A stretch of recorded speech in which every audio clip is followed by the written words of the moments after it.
is now fanning the flames. Republicans will do anything to distract from the fact they have not only allowed but elevated members of their own caucus who encourage violence. It's time to stop whitewashing the actions of the violent conspiracy theorists who pose a direct and immediate threat to their fellow members of Congress and our most fundamental democratic processes. And joining me now for her first interview on all this is Democratic Representative Ilhan Omar of Minnesota.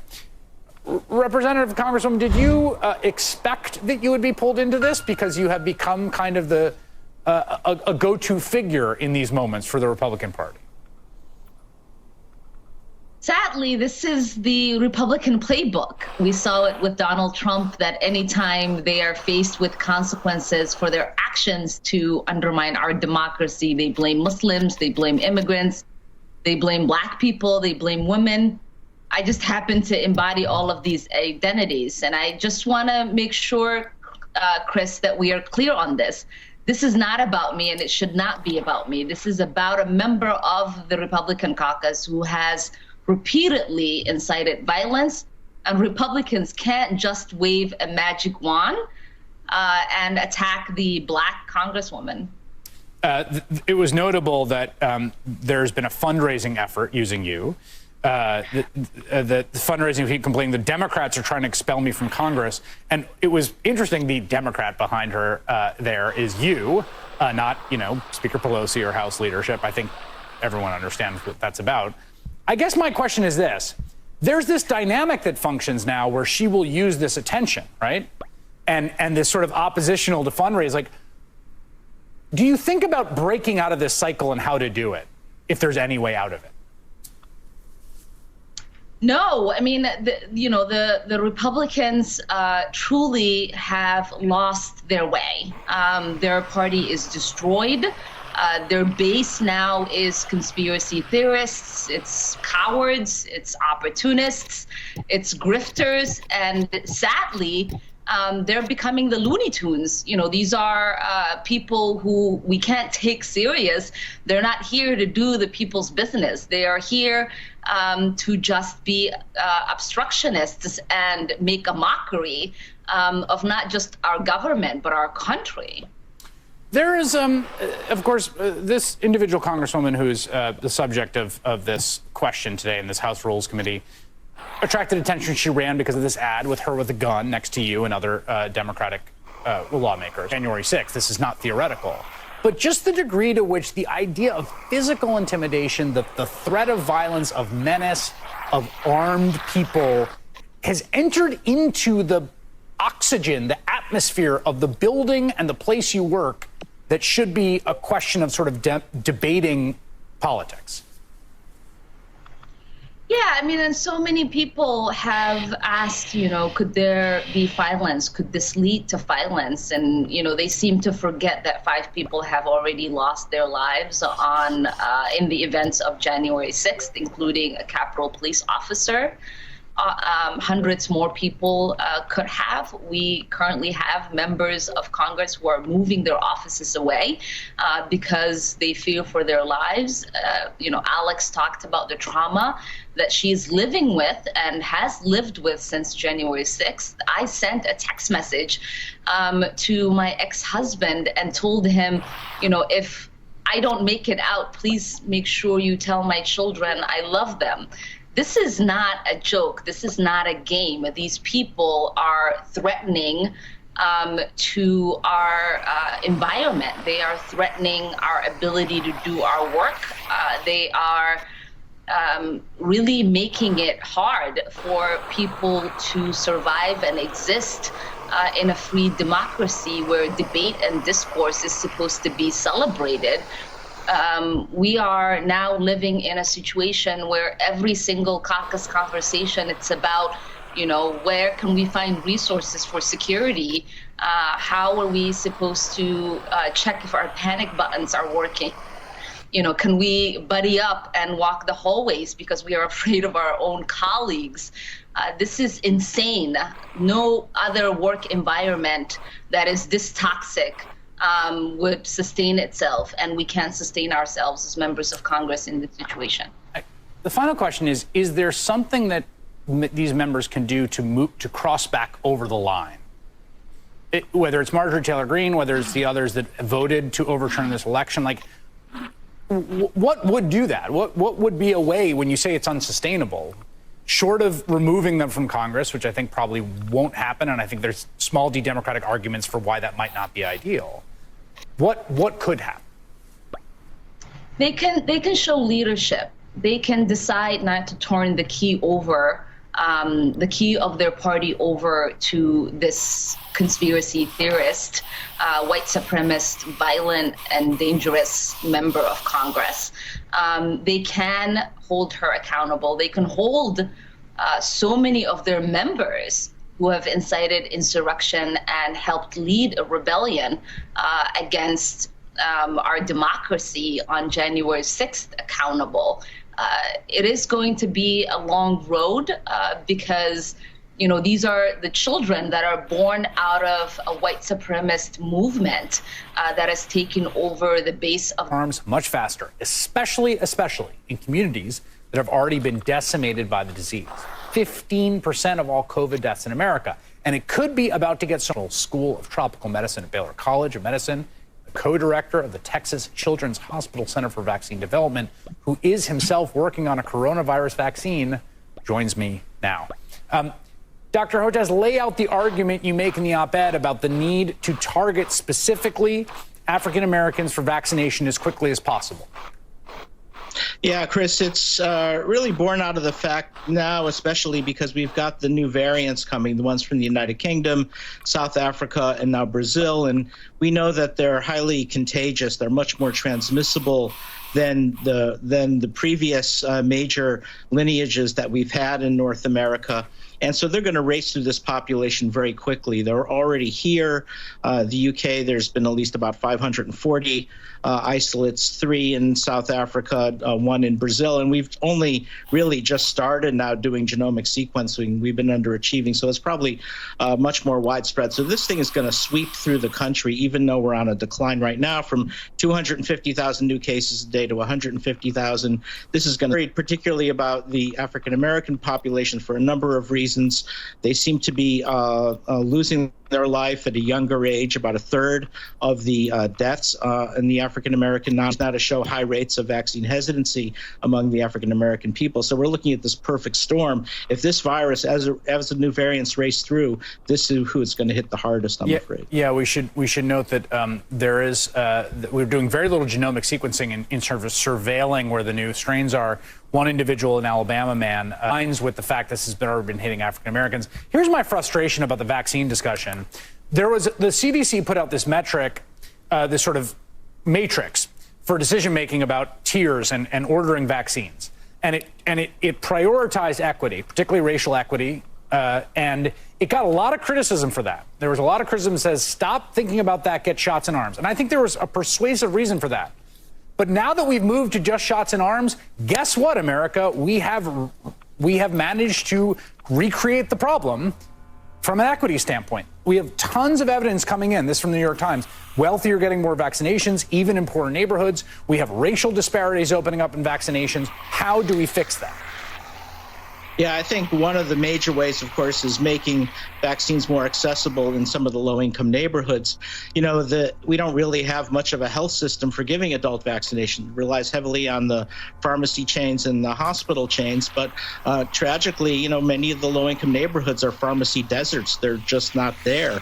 And same with a number of the community hospitals that have folded in poor urban areas. And so as a consequence, there's no place to get vaccinated. So we've got to specifically open up community centers. We've been doing that in Houston. Mayor Turner has been opening up centers in some of the low-income neighborhoods, maybe a good model to follow.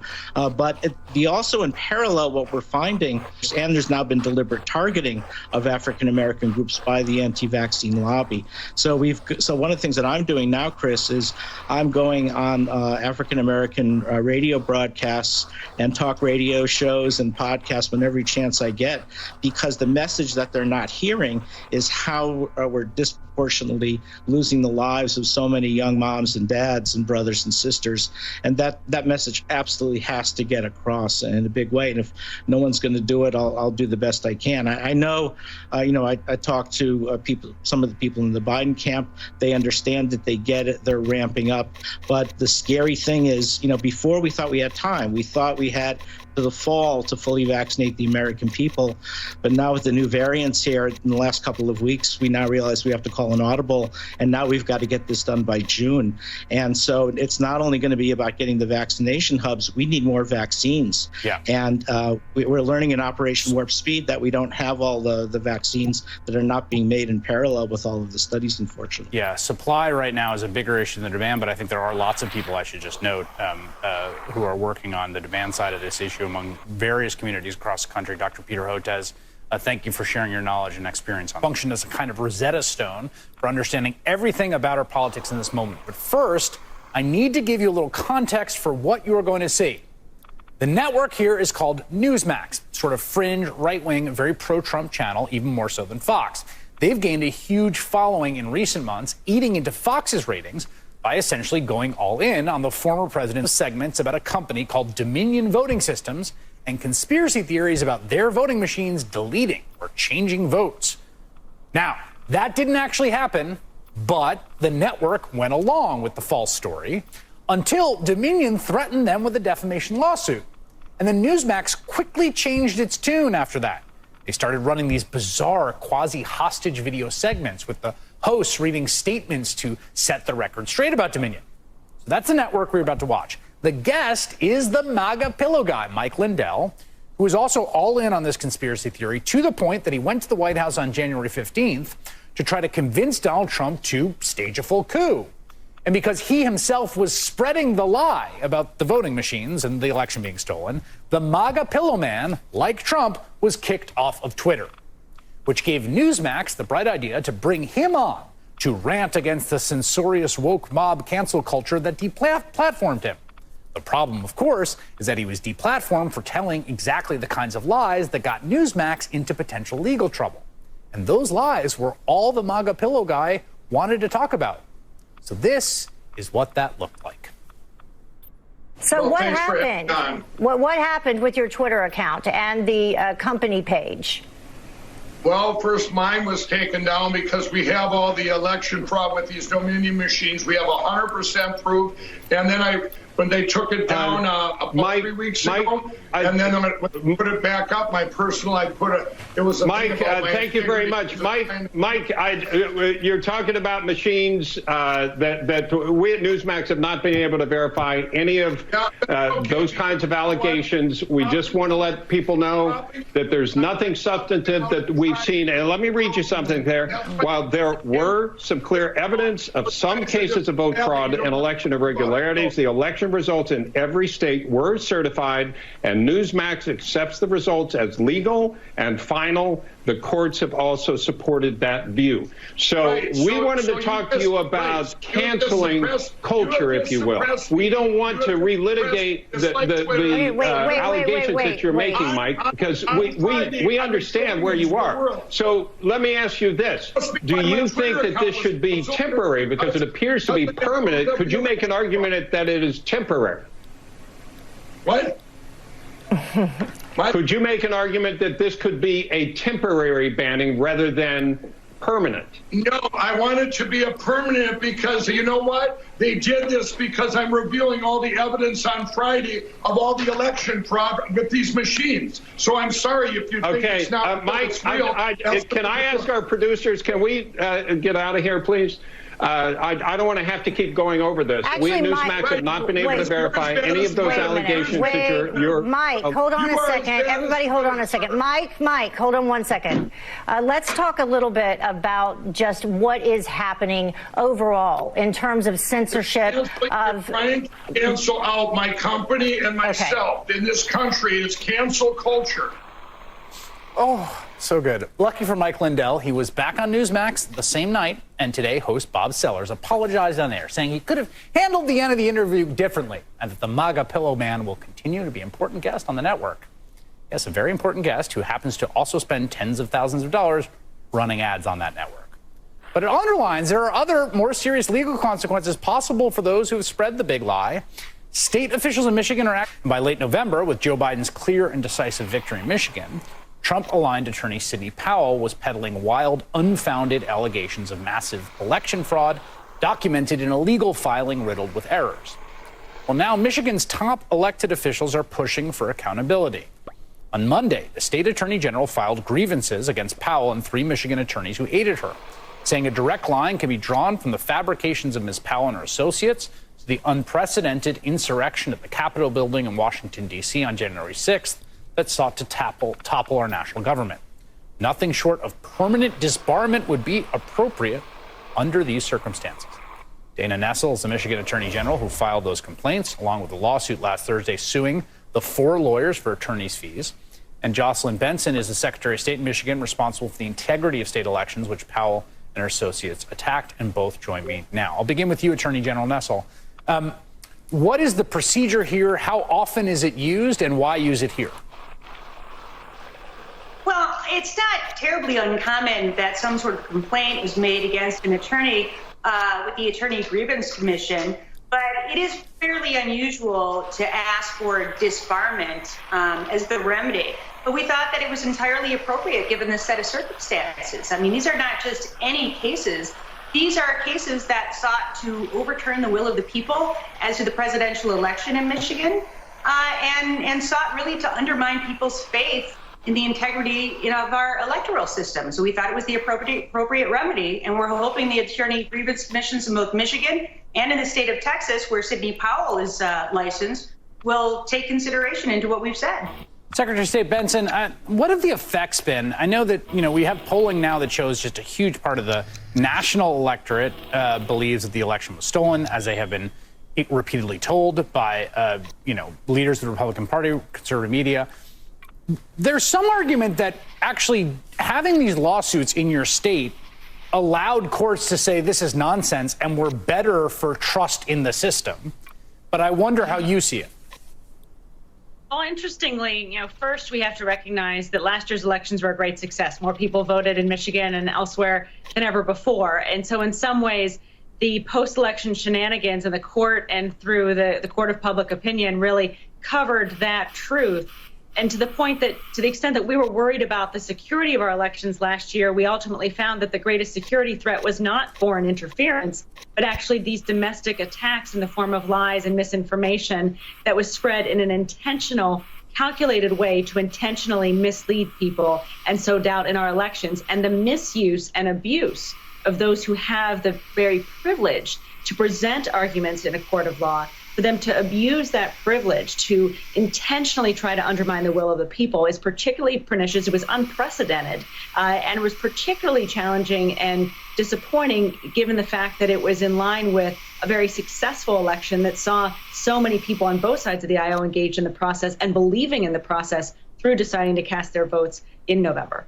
Attorney General, there have been responses from some of the lawyers named. A lawyer for Sidney Powell saying that it was improper using the color of your office as Attorney General to try to unlawfully influence a district judge on pending motions. Others accusing you essentially of this being a political vendetta, that it wasn't the ethical substance of the actual actions taken, but that because it was taken on behalf of a political cause you oppose, that you're trying to mete out this punishment. Chris, these attorneys sought to undermine the vote of the people of the state of Michigan. Secretary Benson and I represent the people of the state of Michigan, as does Governor Whitmer, and it just so happens that all 3 of us are licensed attorneys. So if not us, if we are not the ones to fight back against these types of lies and this effort to undermine this election and undermine our democracy, then who are the proper and appropriate authorities who should bring such a case or such a complaint? I would argue that we are entirely the appropriate actors to do that. And I would say this further. I mean, if those individuals that were involved in the insurrection at the Capitol. Thank you both for making time tonight. Our pleasure, Chris. Thanks. Earlier, we talked about how House Republicans are voting tonight on whether or not to strip Liz Cheney of her leadership position because she voted to impeach Donald Trump. The vote is now in. House Republican caucus has voted by secret ballot to let her keep her job. NBC News correspondent Leanne Caldwell is at the Capitol, and she joins me now. How did this vote go down? Do we have a tally? Hey, Chris, we do. The vote just took place in this room right behind me, down a flight of stairs.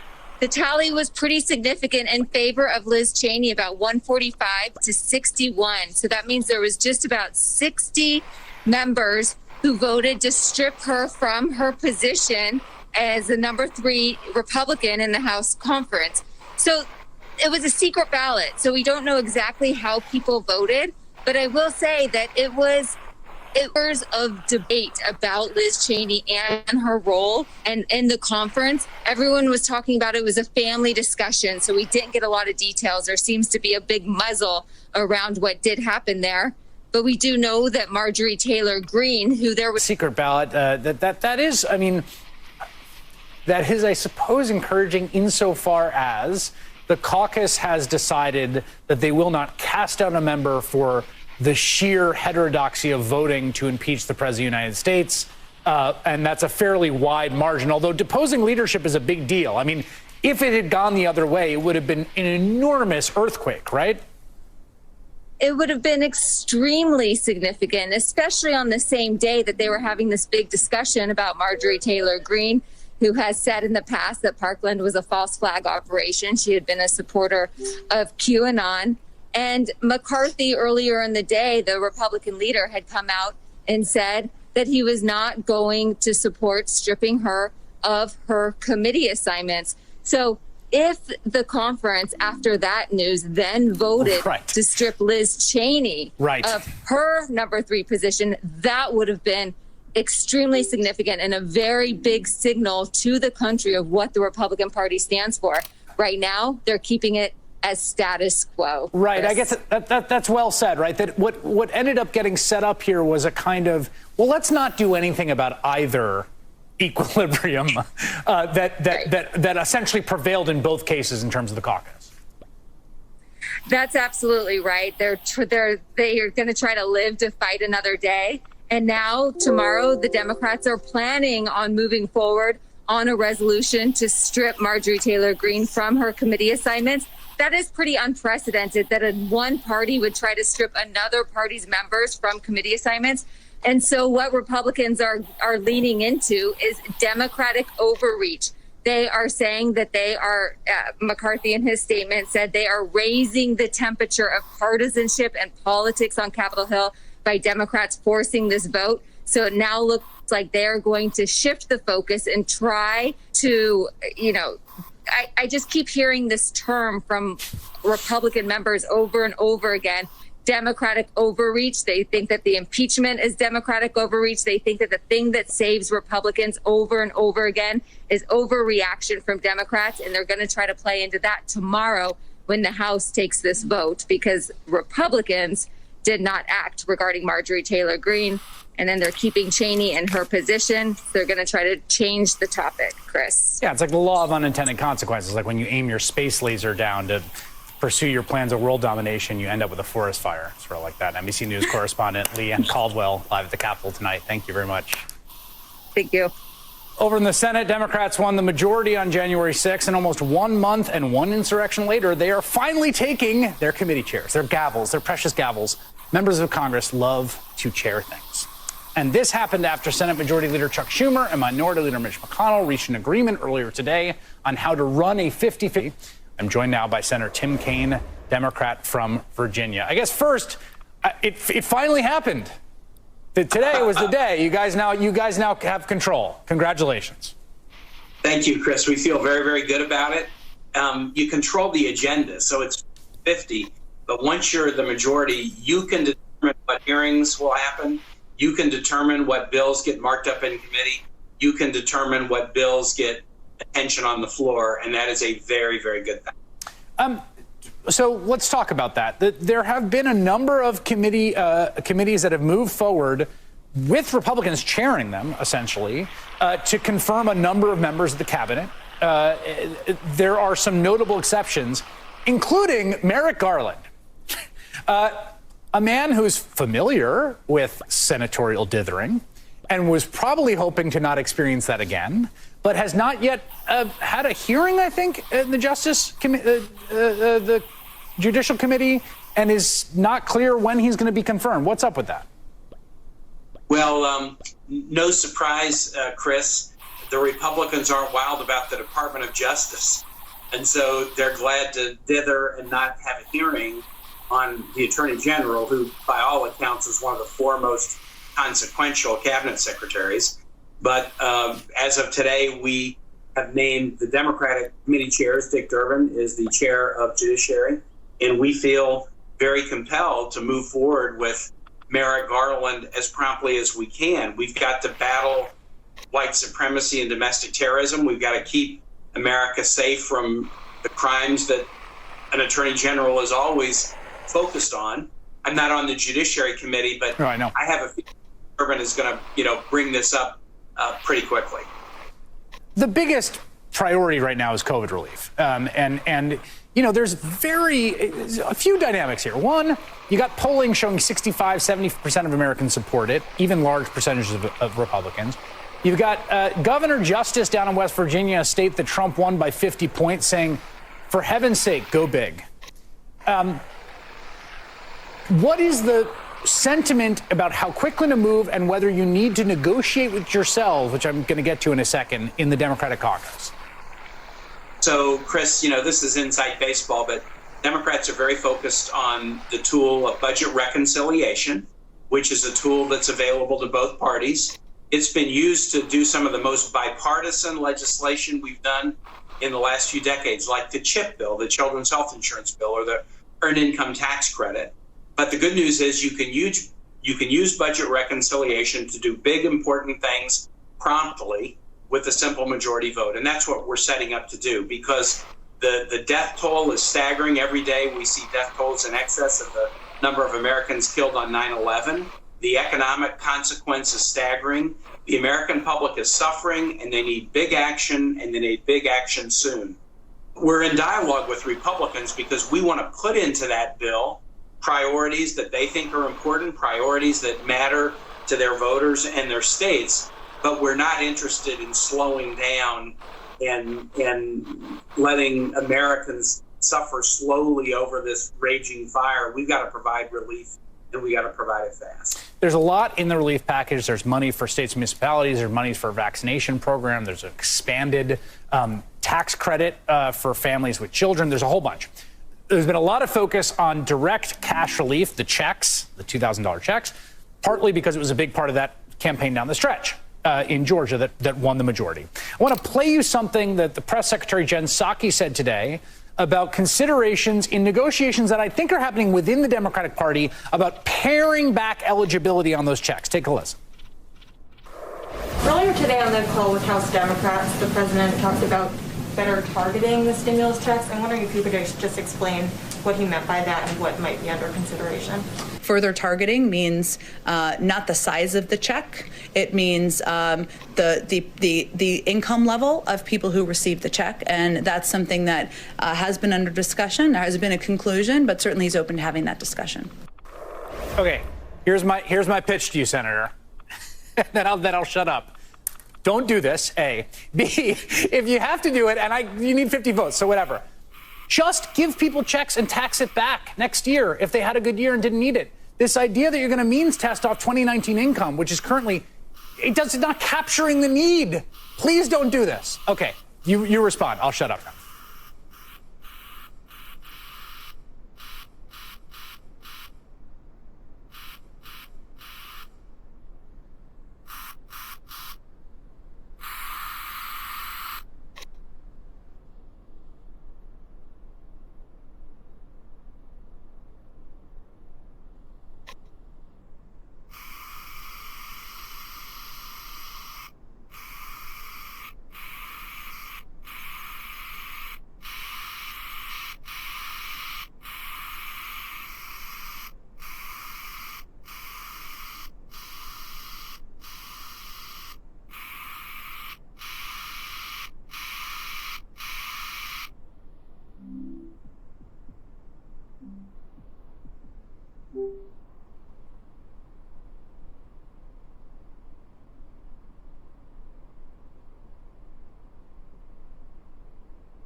Any budget committee staffer that included you would make me sign up for that budget. It's such an amazing compliment to get on national television. You would make a good budget committee staffer. I was like, a little part of me felt a little serotonin, just like, oh, thank you. Good. Also, I am sending you some personal financial information later that I'd like you to help me with. Perfect. Because you alone could get that compliment. All right. Thanks, my friend. Much appreciated. And thanks to you at home for joining us this hour. Here's an interesting thing. Sort of a personal thing, but also a news thing. Right before President Trump was impeached the first time, I published a book called Blowout. And the weird, surprising to me thing about Blowout is that it ended up being oddly well-timed. I had no idea it was going to be well-timed when I set out to write it, but that's how it landed. It was a book about the oil and gas industry and the political power and geopolitical power of that industry. And a big chunk of that book was about all of the craziness and corruption in Ukraine. And of course, then, right at the time the book came out, all the craziness and corruption in Ukraine ended up being the setting, like the playing field for what President Trump got impeached for the first time he got impeached. I did not intend it to land that way. It was fortuitous and I hope helpful to people trying to figure out that landscape while we were looking at that first impeachment. Well, now, of course, Mr. Trump is being impeached for a second time, and it's kind of uncanny. A lot of the things that I wrote about in that book that came out during the first Trump impeachment, they're sort of coming home to roost now.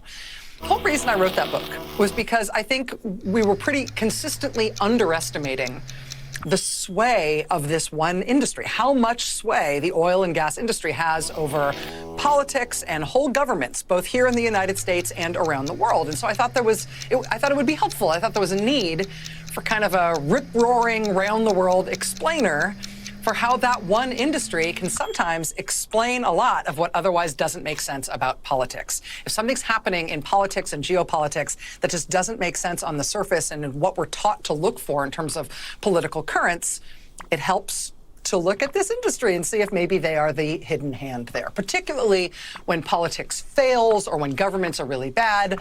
The whole book was like, hey, this is a place to look. And of course, it's one thing to say, here's the hidden hand at work here. Here's the unacknowledged power that's really making things possible or impossible, that's really calling the shots here. But it's then a further thing to understand that dynamic well enough so that when that hidden hand weakens, when that power behind the throne collapses for some reason, you can anticipate what kinds of changes that might mean. Understanding the real power at work means knowing what might happen when that power goes south, when it shuts off. So this book, Blowout, when it came out during the first Trump impeachment, I meant it to be sort of a heads up for the oil and gas industry being a sort of secretly powerful political entity, but also a heads up that if and when the bottom ever fell out of that industry, be prepared.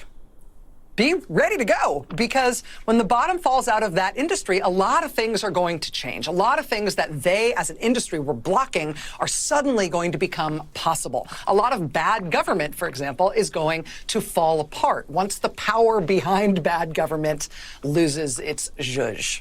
That was the sort of warning I was trying to sound about the oil and gas industry during the first Trump impeachment. Well, now, of course, we're in the second Trump impeachment. And what do you know? The bottom actually has fallen out of that industry. I mean, right after Blowout was published, right after Trump impeachment numero uno, what happened? Of course, the price of oil has pinged around, but it's a disaster for that industry. Yesterday, ExxonMobil just posted its worst quarterly earnings in 40 years. I mean, not long ago, Exxon was the most profitable corporation in the history of corporations for multiple years running. This quarter, they lost over $20 billion. And this is now 4 straight quarters for them losing money.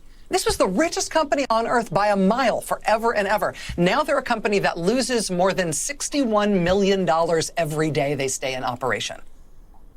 They're losing $61 million a day. This was the headline this morning in the business section of tried to document how the oil and gas industry has undercut democracy, hollowed out democracy, both in parts of the United States and around the world. It was about how the strength and the incredible financial resources of that industry has stopped us from making even the easiest reforms and fixes when it comes to the climate. Well, now that mighty industry is sucking wind, and so stuff is changing. It seems like a whole new world is possible. I mean, listen to this from today. This was Senator Chuck Schumer, who as of today is running the United States Senate. This is him announcing today what they are getting to work on in the United States Senate now that the Democrats have control as of day one. Senate Democrats are not going to waste any time taking on the biggest challenges facing our country and our planet. It's long past time for the Senate to take a leading role in combating the existential threat of our time, climate. Climate change touches virtually every aspect of our economy and involves virtually every aspect of public policy. So as the Biden administration prepares a whole-of-government approach to combating climate change, the Democratic majority will pursue a whole-of-Senate approach as well. A whole-of-Senate approach. Now that the Democrats are in control of the Senate, he's assigning every committee in the U.S. Senate to start moving climate legislation. They are moving on it. This past week, the Biden administration unveiled multiple efforts they are going to pursue all at once, including through executive action, to make the country take a big shift on climate. Long, long overdue, easy measures. Today, Pete Buttigieg, one of the best communicators in a generation of Democratic talent, was sworn in as Secretary of Transportation in the Biden administration. Among other things, Secretary Buttigieg will be overseeing the transformation of the huge fleet of all federal vehicles to all electric vehicles. General Motors just announced that they will no longer make internal combustion engines for their cars and SUVs within the next 15 years. And I'll tell you right now, the best Super Bowl ad you are going to see on Sunday is the Will Ferrell, Awkwafina, Kenan Thompson ad about GM shifting to electric cars and this groundbreaking new battery they're putting in like 30 different models of cars. When the worst opponents of us getting it together on climate are collapsing economically or are so rocked back on their heels economically and politically, honestly, that some of even the big oil companies are trying to decide now if they might switch sides and maybe try to be good guys on this issue for once. When your opposition collapses like that, it's time to run the field. And a Democratic president is in office who is committed to this as a top priority. And the American people voted the Democrats into control, both the United States House and the United States Senate, when Democrats campaigned on the fact that they were going to move on this issue. It's happening. And it is happening in part because the bad guys on this issue have collapsed. It is happening in part because of the suddenly sagging fortunes of what until a year ago, was the richest, most destructive industry on the planet. That's what that book that I wrote, Blowout, is about. The full title is Blowout: Corrupted Democracy, Rogue State Russia, and the Richest, Most Destructive Industry on Earth. And apparently this book is going to come out again every single time that Donald Trump gets impeached. Came out in hardback when he was getting impeached the first time, and now this week it's just come out in paperback for the first time. If he gets impeached a third time, I will have to release it on a wax disc. The audiobook was also nominated for a Grammy, if that's of interest, in case you'd prefer to hear it rather than read it. But anyway, if you go to msnbc.com/blowout, it's all there in case you were interested. But it feels a little uncanny. And as I mentioned today, Republicans and Democrats in the Senate did finally sign the rules that allow the Democrats to take charge and start running all the committees. Democrats won those 2 Georgia Senate races nearly a month ago, which is what gave them 50 senators, which is what gave them control of the Senate. But Republicans have dragged their feet in actually allowing the Democrats to take over and start working in the Senate. It was a week and a half ago that Mitch McConnell, the top Republican in the Senate, actually dropped whatever his supposed objections were that were the excuse for him not allowing Democrats to take over. But even after he publicly dropped that objection last Monday, he still dragged it out another week and a half. It wasn't until today that he finally relented and agreed to sign over power to the Democrats. So it is a month late today that Democrats started running the U.S. Senate. I mean, they should have 24 months in power in the Senate until the next election. But Republican Senator Mitch McConnell succeeded in eating one of